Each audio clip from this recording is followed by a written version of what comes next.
Hello friends, मैं नरेश आप सभी का स्वागत करता हूं आपके अपने यूट्यूब चैनल पुरसानी सर क्लासेस में। फ्रेंड्स, आज से हम स्टार्ट करने जा रहे हैं साहिल सर की किताब एनटीपीसी सीबीटी 2 की प्रैक्टिस सेट, और उसमें मैं आपको कराने जाऊंगा रीजनिंग। ठीक है, तो बढ़ते हैं प्रैक्टिस सेट में। क्वेश्चन नंबर फर्स्ट पे। क्वेश्चन नंबर फर्स्ट आपको दे रखा है, एनालॉजी से रिलेटेड दे रखा है ये आपको। और एनालॉजी में देखिएगा 14 का रिलेशन 9 से है, 14 का रिलेशन 9 से, तो 26 का किससे होगा। तो देखिएगा ये कैसे हुआ है, 9 गुणा अगर मैं 2 करूं तो ये आपके पास में आएगा 18, और 18 माइनस अगर मैं 4 करूं तो ये आ जाएगा 14।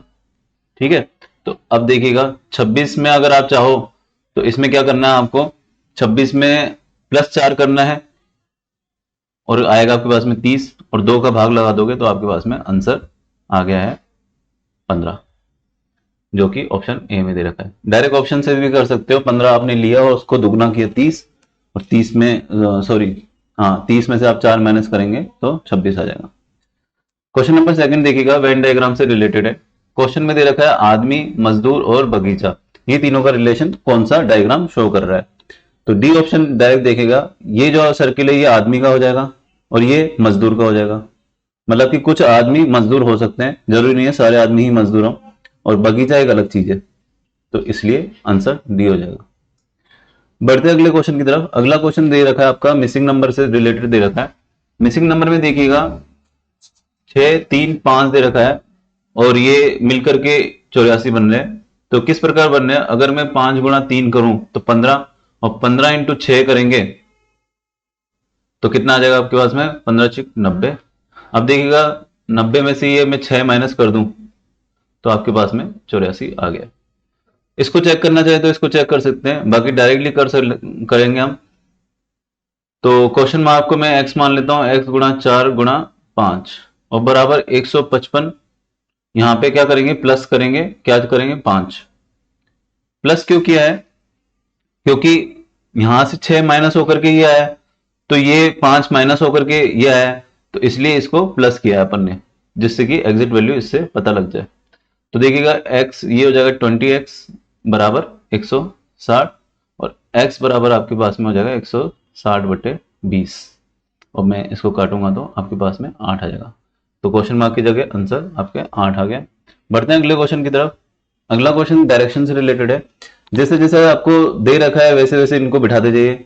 गांव बी जो गांव ए के उत्तर में स्थित है। अब देखिएगा ए से के लिए बोल रहा है कि ए के उत्तर में आपके दे रखा है गांव बी, तो ए का उत्तर दिशा ये हो जाएगी, और यहां पे क्या है, बी बैठा है। ठीक है, अब गांव सी जो है वो बी के पूर्व में बैठा है। अब बी का पूर्व कौन सा है, ये। ठीक है, और यहां पे बैठा है गांव सी। गांव डी जो बाएं है गांव ए के। अब ए का बाया कौन सा होगा, वही बाया होगा जो आपका वाला बाया है। ठीक है, यहां पर क्या आ जाएगा, डी आ जाएगा। अब सी के सापेक्ष, मतलब सी से देखते हुए डी को देखिए किस दिशा में है। तो सी से अगर मैं इस दिशा में जाऊं डी की तरफ, तो ये कौन सी दिशा है, नीचे वाली दक्षिण, और इस तरफ कौन सी हो जाएगी, पश्चिम। तो आंसर क्या हो जाएगा, बी हो जाएगा, दक्षिण पश्चिम। बहुत बढ़िया, आगे बढ़ते हैं। आगे आपको क्वेश्चन दे रखा है, ये मैथमेटिकल ऑपरेशन बोलते हैं इनको, और आपको करना कुछ भी नहीं है, जैसे जैसे इक्वेशन दे रखी है उसके सिंबल्स रखते जाइए। बी को आपने क्या बोल रखा है, भाग बोल रखा है, तो हमने भाग बोल दिया, और फिर ये 6 रख दिया। सी को आपने क्या बोल रखा है, गुणा बोल रखा है, तो गुणा रख दिया, फिर 7 आ गया। अब डी को आपने क्या बोल रखा है, प्लस बोल रखा है, तो प्लस लगा दिया, और फिर 25 आ गया। ए को आपने क्या बोल रखा है, माइनस बोल रखा है, तो ये 100 आ गया। अब बोर्ड मास लग जाएगा इसमें, और उसके अकॉर्डिंग हम इस इक्वेशन को सॉल्व कर देंगे, आंसर आराम से आ जाएगा। इसमें अगर मैंने भाग दिया तो ये कितनी बार गया, 8, और ये 5 गुणा 7 प्लस 25 माइनस 100। अब 85 गुणा 7 करेंगे तो ये कितना आ गया, 7 पंजे 35, 7 8 56, और 3 95, और माइनस यहां से हो जाएगा। देखिए प्लस 25 का है, माइनस 100 का है, तो माइनस 75 आएगा, क्योंकि माइनस का नंबर ज्यादा है। और आंसर अब आपके पास में आ चुका है, कितना आ गया, ये 0 हो गया, ये 2 रह गया, और ये 5, 520 इसका आंसर आ जाएगा आपके पास में। काफी इजी क्वेश्चन था। बढ़ते हैं अगले क्वेश्चन की तरफ। अगला क्वेश्चन थोड़ा अच्छा दे रखा है, ये भी एनालॉजी से रिलेटेड है, बड़ी अल्फाबेट एनालॉजी है। सी एच आई, तो सी कितने पे आएगा आपके, 3 पे। एच कितने पे आता है, 8 पे। आई 9 पे। ई आपके आ गया 5 पे, एफ 6 पे, और ये 11 पे। तो देखिएगा यहां से यहां अगर मैं जाऊं तो प्लस आपके 2 हो गया। और R से 6 की तरफ मैं जाऊंगा तो -2 हो गया। I से K की तरफ जाऊंगा तो ये +2 हो गया। तो सीरीज समझ में आ रही है, +2 -2 और फिर +2। अब केस 11 पे आता है, +2 किया तो 13 पे, और 13 पे क्या आएगा M। L 12 पे आता है और 12 से मैंने 2 माइनस किया तो ये मेरे पास में क्या आ जाएगा J, क्योंकि J 10 पे आता है। P कितने पे आता है 16 पे, और +2 करेंगे तो 18, और 18 पे क्या आएगा R। तो MJR देखिएगा ऑप्शन में कहां दे रखा है, बी में दे रखा है, तो आंसर बी हो जाएगा। बढ़ते हैं अगले क्वेश्चन की तरफ। सिलोजिज्म का क्वेश्चन नहीं है। क्या दे रखा है देखिएगा, कुछ माउस लैपटॉप है, तो ये माउस हो गए और ये आपके लैपटॉप हो गए। ठीक है, कोई भी लैपटॉप कीबोर्ड नहीं है, तो लैपटॉप और कीबोर्ड का तो देखिए कोई रिलेशन ही नहीं है। तो मैं इसको एक बार तो यहां बना देता हूं। काफी बच्चे इस क्वेश्चन में कंफ्यूज हुए थे, कईयों ने आंसर दिया था, इसका सी आंसर दिया था, बट इसका आंसर सी नहीं होगा। देखिएगा किस प्रकार होगा। कुछ माउस कीबोर्ड नहीं है, तो कुछ जो माउस ये वाले हैं जो लैपटॉप हैं, ये कभी भी कीबोर्ड नहीं हो सकते। क्यों? क्योंकि लैपटॉप और कीबोर्ड का कोई संबंध नहीं है, तो ये वाला जो है वो सही ही जाएगा। कई लोग क्या करते हैं कि सर हमने तो ऐसे बना दिया, ये बना दिया, ये लो कीबोर्ड। ठीक है, तो कीबोर्ड आपने यहां बना दिया। अब कुछ माउस कीबोर्ड नहीं है, इससे ये सत्य नहीं हो जाता है, क्योंकि ये वाला जो पोर्शन है ये कभी कीबोर्ड हो ही नहीं सकता। ठीक है, और कुछ माउस कीबोर्ड है, तो कीबोर्ड तो मैंने वैसे ही अलग बना रखा है यहाँ पे। तो आंसर क्या हो जाएगा, फर्स्ट फॉलो करता है, मतलब कि आपके आंसर ए हो जाएगा। बढ़ते हैं अगले क्वेश्चन की तरफ। ये क्वेश्चन देखिएगा, काफी अच्छा क्वेश्चन है। इसमें आपको सिंबल चेंज करके इक्वेशन को सही करना है। तो ऑप्शन सही करना है, और ऑप्शन देखिएगा सारे लगा करके नहीं देखना है। जैसे इसने बोला डिवाइड और प्लस को चेंज कर दीजिए, मतलब कि यहां डिवाइड लगा दीजिए और यहां प्लस लगा दीजिए, तो 100 में भाग 39 का जाता ही नहीं है, तो ये वैसे भी गलत हो गया।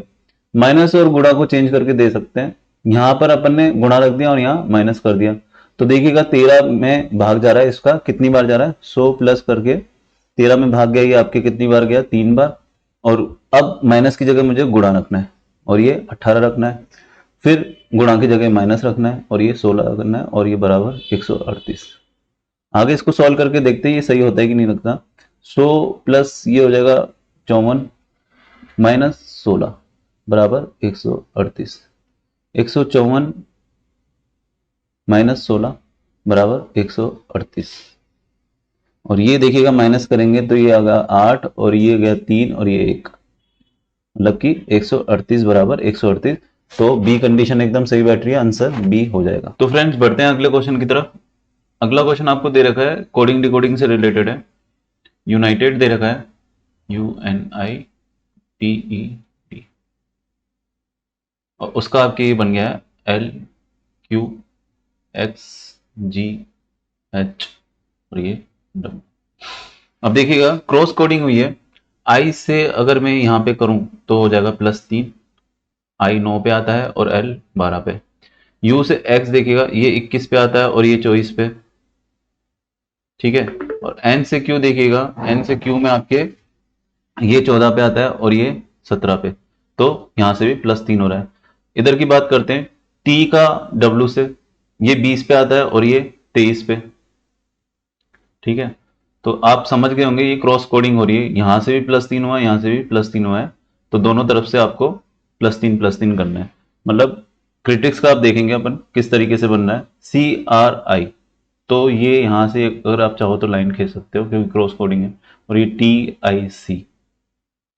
तो I9 पे, तो यहां पर क्या आएगा, I9 से +3 करेंगे तो 12, और 12 पे क्या आता है आपके L।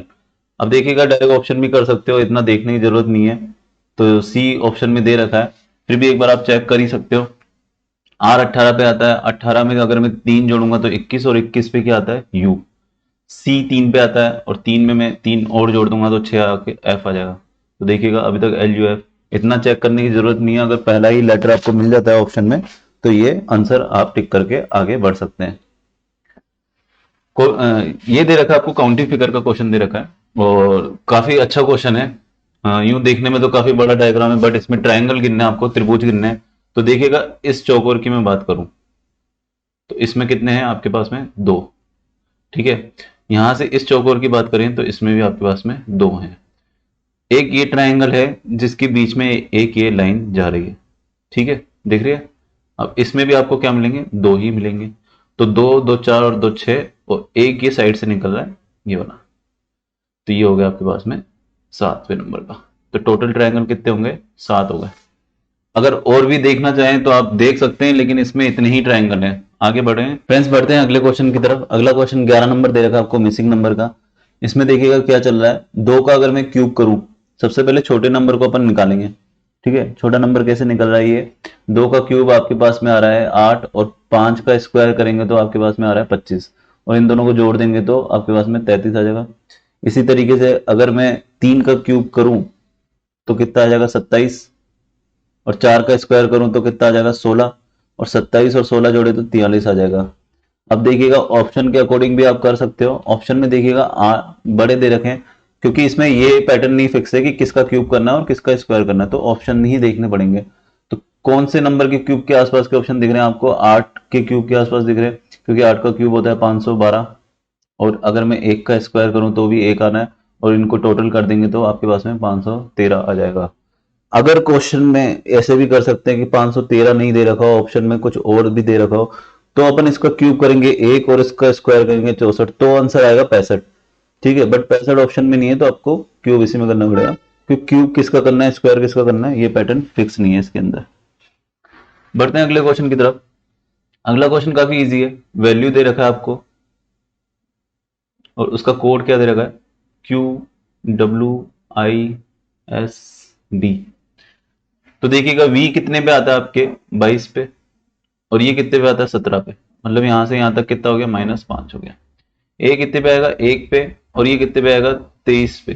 तो ये यहां से यहां तक कितना हो गया, -4 हो गया। रिवर्स में जाएंगे, पहले 1 माइनस हुआ और फिर उसके बाद में 3 और माइनस हो गए, इसलिए W आ गया।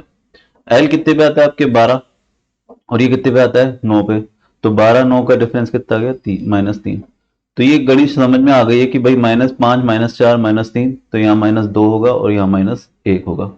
तो अब आगे मैं नॉन का भी इसी प्रकार बिठाऊंगा। कैसे देखिएगा, KNOWN, के आता है आपके 11 पे, और अगर मैं -5 करूं तो ये हो गया 6, और 6 किस पे दे रखा है, F पे, ठीक है। यहां से अपन ने -5 कर लिया। अब अपन माइनस क्या करेंगे, 4, तो ये 14 पे आता है, और -4 किया 10, 10 का मतलब हो गया J। तो FJ भी आपको दे रखा है ऑप्शन में। देखिएगा ऑप्शन में डायरेक्ट भी टिक कर सकते हो, बट यहाँ पे तीनों में ही FJ दे रखा है। अब O देखिएगा, O दे रखा है 15 पे होता है, और -3 करेंगे तो 12, और 12 मतलब कि L, FJ L भी दे हो गया, और ये आपके ऑप्शन में बढ़िया। UM आपको निकालने की जरूरत है नहीं। मैंने आपको पहले भी ऐसे ही क्वेश्चन किया रहा था कोडिंग डिकोडिंग में, कि भाई ऑप्शन से डायरेक्ट इसको आप आगे बढ़ सकते हो टिक करके, ठीक है। बढ़ते हैं अगले क्वेश्चन की तरफ। अगला क्वेश्चन आपको दे रखा है पजल का। तो पजल में देखिएगा, पजल इतना कोई डिफिकल्ट नहीं होती है, आपको बस इंफॉर्मेशन के अकॉर्डिंग उनको सेट करना होता है। 5 दोस्त हैं, इन एक पंक्ति में दक्षिण की तरफ मुख करके बैठे, मतलब कि मुख किस तरफ है उनका, इस तरफ है। अब मुख अगर दक्षिण की तरफ है तो आपका जो दायां है वो बायां हो जाएगा, और जो बायां है वो दायां हो जाएगा, मतलब कि उल्टे हो जाते हैं। देखिएगा आगे इसमें क्या बोल रहा है, इसी क्रम में हो ऐसा जरूरी नहीं है, मतलब इस क्रम में बैठे हो ऐसा कोई जरूरी नहीं है। केवल बी, ए और ई के बीच में।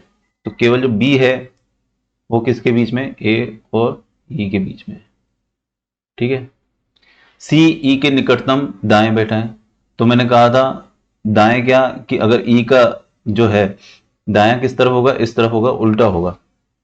तो ई के दाएं कौन सा होगा, ये सी। अब मैं इंफॉर्मेशन अभी बिठा रहा हूं कि भाई ये ऐसे भी बैठ सकता है बीच में, और ये ऐसे भी बैठ सकता है। क्यों भाई, ई और ए के बीच में तो या तो ऐसे बैठ सकता है या ऐसे बैठ सकता है। सी ई के पास में बैठा है, तो ये कंडीशन सेट हो गई आपकी यहाँ पे। और ए के लिए देखिए, डी ए के निकटतम बाएं बैठा है, तो बायां कौन सा हो जाएगा, ये वाला हो जाएगा, इस तरफ उल्टा, ठीक है। तो आपकी ये देखिए कंडीशन पूरी तरीके से बैठ गई है, और ये 500 जने आराम से बैठ गए। क्वेश्चन में क्या पूछ रहा है, पंक्ति के मध्य में कौन बैठा है, तो पंक्ति के मध्य में बी बैठा है, तो आंसर आपका बी हो जाएगा। बढ़ते हैं अगले क्वेश्चन की तरफ। अगला क्वेश्चन फिर से एनालॉजी का है। एनालॉजी, अब इसमें देखिएगा ये 5 का क्यूब दिख रहा है अपने को, बट ये कोई क्यूब संख्या लग ही नहीं रही है। तो इसमें फॉर्मेट देखिएगा क्या बैठा है। तो फॉर्मेट अगर मैं 1 गुणा 2 गुणा 3 करूं तो मेरे पास में कितना आ रहा है, सॉरी ये गुणा नहीं होगा, यहाँ पे प्लस हो जाएगा। तो 1 गुणा 2 2 और ये प्लस 3 बराबर कितना आ गया आपके पास में 5 आ गया। अब देखिएगा 172, 1 गुणा 7 प्लस 2, तो 7 आ गया और ये प्लस 2, तो बराबर आपके पास में क्या आ गया 9। तो 9 ऑप्शन में दे रखा है, आंसर ए हो जाएगा। अगला क्वेश्चन देखिएगा, सीरीज का दे रखा है और काफी अच्छा क्वेश्चन है ये भी, क्योंकि सीरीज थोड़ा क्या जब पॉइंट में आ जाती है तो थोड़े नर्वस हो जाते हैं, बट कोई दिक्कत नहीं है इसमें। जब अगर इस तरीके की आ जाए तो कुछ ना कुछ गुणा हुआ होता है और वो पॉइंट की ही वैल्यू में गुणा होता है। तो देखिएगा 77 में अगर मैं 3 का गुणा करूं, सॉरी इसमें आपको निकालना है गलत संख्या कौन सी है, गलत संख्या कौन सी है। तो गलत संख्या निकालने के लिए देखिएगा क्या चल रहा है। तो अगर गलत संख्या निकालनी हो तो आप इसमें पीछे से भी चेक कर सकते हो कि यहां से यहां तक जाने के लिए क्या होगा, गुणा 1.5 का, क्योंकि 1095 तो ये हो गया, इसका आधा करेंगे तो कितना हो जाएगा, लगभग 500 के आसपास बैठेगा, और ये टोटल करेंगे तो 1642.5 आ जाएगा। अब ये यहां से यहां तक अगर अपन जाएंगे तो गुणा 2 हो रहा है, जस्ट इसका दुगना साफ दिख रहा है, 47.5 का दुगना होता है 95 और 500 का दुगना 1000, तो 1095 हो गया। और यहां से यहां तक अगर मैं गया हूं तो गुणा किसका हुआ है 2.5 का। तो सीरीज आपकी क्या चलेगी, इस प्रकार चलेगी, गुणा 3 गुणा 2.5 गुणा 2 और गुणा 1.5। तो अगर यहां से अगर 3 से गुणा करें तो आपके पास में क्या आ रहा है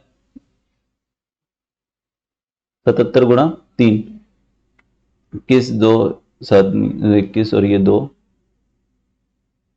231 आ रहा है, जबकि आना क्या चाहिए था 219। तो गलत संख्या कौन सी हो गई 77, आंसर आपका ए हो जाएगा। तो फ्रेंड्स आज का वीडियो हम यही खत्म करते हैं, आगे के क्वेश्चन हम अगले वीडियो में पढ़ेंगे। अगर ये वीडियो आपको अच्छा लगा तो लाइक कीजिए और चैनल को सब्सक्राइब कीजिए। Thank you.